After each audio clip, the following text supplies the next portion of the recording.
পুনেতে বাগদত্তা কেতন আগরওয়ালকে খুন, হত্যার আগে প্রেমিকের সঙ্গে দেখা, ঘটনা জানলে শিউরে উঠবেন। একটি হত্যার ঘটনা ফের পুরো দেশের মানুষকে বিয়ে ও সম্পর্ক নিয়ে ভাবিয়ে তুলতে বাধ্য করছে। পুনের ব্যবসায়ী পুত্র কেতন বিশাল আগরওয়ালের মৃত্যুকে নিয়ে ইতিমধ্যে আলোড়ন সৃষ্টি হয়েছে সারা দেশ জুড়ে। পুনে একটি হত্যার ঘটনা ফের পুরো দেশের মানুষকে বিয়ে ও সম্পর্ক নিয়ে ভাবিয়ে তুলতে বাধ্য করছে। পুনের ব্যবসায়ী পুত্র কেতন বিশাল আগরওয়ালের মৃত্যু নিয়ে ইতিমধ্যে আলোড়ন সৃষ্টি হয়েছে পুরো দেশ জুড়ে। আর এই হত্যায় অভিযোগের তীর তার বাগদত্তা শিয়া গোয়ালের দিকে। অভিযোগ, শিয়া এবং তার প্রেমিক চেতন চৌধুরী মিলে খুন করেছেন কেতনকে।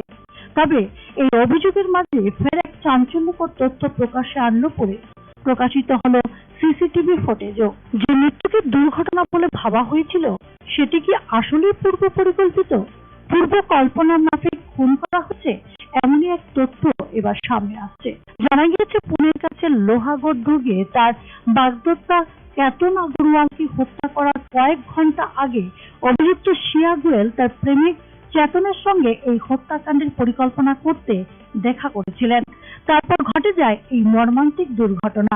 অভিযোগ, গত 18 জুন 26 বছর বয়সী কেতনকে তার 20 বছর বয়সী বাগদত্তা এবং তার 22 বছর বয়সী প্রেমিক লোনাফলার বিখ্যাত লোহাগড় দুর্গ থেকে ঠেলে ফেলে দিয়ে খুন করে।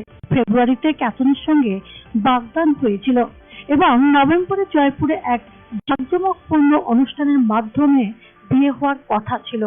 শিয়া কেতনের পরিবারকে জানায়, ছবি তোলার সময় দুর্ঘটনাবশত পড়ে গিয়ে এই ঘটনা ঘটে। কিন্তু পুলিশের জেরায় ধরা পড়ে যায় গোপন সত্যি। তদন্তের সঙ্গে জড়িত এক পুলিশ কর্তা জানায়, শিয়া একাধিকবার কেতনকে সোহাগী পর্বতমালার সমুদ্রপৃষ্ঠ থেকে প্রায় 3300 ফুট উপরে অবস্থিত লোহাগড় দুর্গে ঘুরতে যাওয়ার জন্য পরিচিত করেছিল।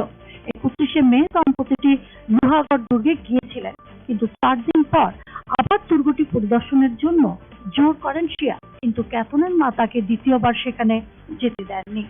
শিয়া জুনের 14 তারিখ পুনরায় সেখানে নিয়ে যায় কেতনকে। অভিযোগ, সেদিনই তাকে পাহাড়ের চূড়া থেকে ধাক্কা দিয়ে ফেলে দেওয়ার চেষ্টা করে, তবে একটি ঝোপ ধরে ফেলায় সে প্রাণে বেঁচে যায়। কেতন যখন জিজ্ঞাসা করে কেন তাকে ধাক্কা দিচ্ছিল, তখন শিয়া সাপ ছিল বলে মিথ্যা বলে এবং এমন অভিনয় করে যে সেই তাকে বাঁচালো। কিন্তু 18 জুন আর শেষ রক্ষা হলো না। Bureau report, search India, TNN।